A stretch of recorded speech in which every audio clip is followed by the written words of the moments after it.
सकाळी झोपेतून उठले तर काय घरी एक नवीनच मेहमान आलेला होता आमच्या. तर हे होती डॉली वर का. शेजारच्या काकूंनी नवीनच मांजर घेतली होती आणि ती एवढी छान दिसत होती दिसायला की देवांशला सारखं त्याला घेऊ वाटत होतं, हात लावू वाटत होता. असं तर तो साध्या मांजराकडे जात पण नाही आणि ही दिसायला सुंदर होती म्हणून तिची पप्पी सुद्धा घ्यायचा प्रयत्न करत होता.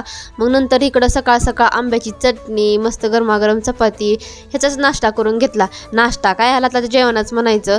इकडे आले की माझा जेवणाचा सगळा टाइम टेबलच बदलून जातो. आता आंघोळ वगैरे केली आणि म्हटलं की चहा कशाला घ्यायचा म्हणून गार थंड अशी लस्सी पिऊन घेतली. आता ही लस्सी आणली होती देवांशूसाठी, पण देवांशूच्या आईचीच इकडं मजा चालू आहे. असो, त्यांनी काय पिली नाही म्हणून मग मीच पिली. आणि नंतर दुपारून आमचा प्लॅन बनला होता पाणीपुरी बनवायचा. तसं तर मी पाणीपुरी यायच्या आधीही भरपूर वेळेस बनवली होती इकडे, पण मी कधी आवडीनं खात नव्हते. एवढेच माझ्या आईला ह्यावेळेस ना जरा आश्चर्यच वाटलं की मी पाणीपुरी एवढ्या आवडीने खाते. असो, आपण केलं तर सगळ्यांना खायला भेटतं, माझं एकच असतं. आणि बाहेर जाऊन खाऊन एक प्लेट 30 रुपयाला भेटते, त्यापेक्षा मन भरून तेवढ्या पैशामध्ये घरी केली तर खायला भेटते आणि सगळ्यांचंच मन पण भरतं.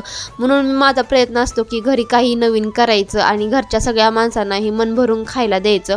असं नंतर संध्याकाळून आम्ही थोडंसं गेलो होतो बाहेर, कारण देवांशूला बाहेर फिरायला जायचं होतं. मग चला म्हटलं कामही होऊन जाईल. मग संध्याकाळच्या जेवणामध्ये मस्त अंड्याची पोळी आणि भाकरी होती.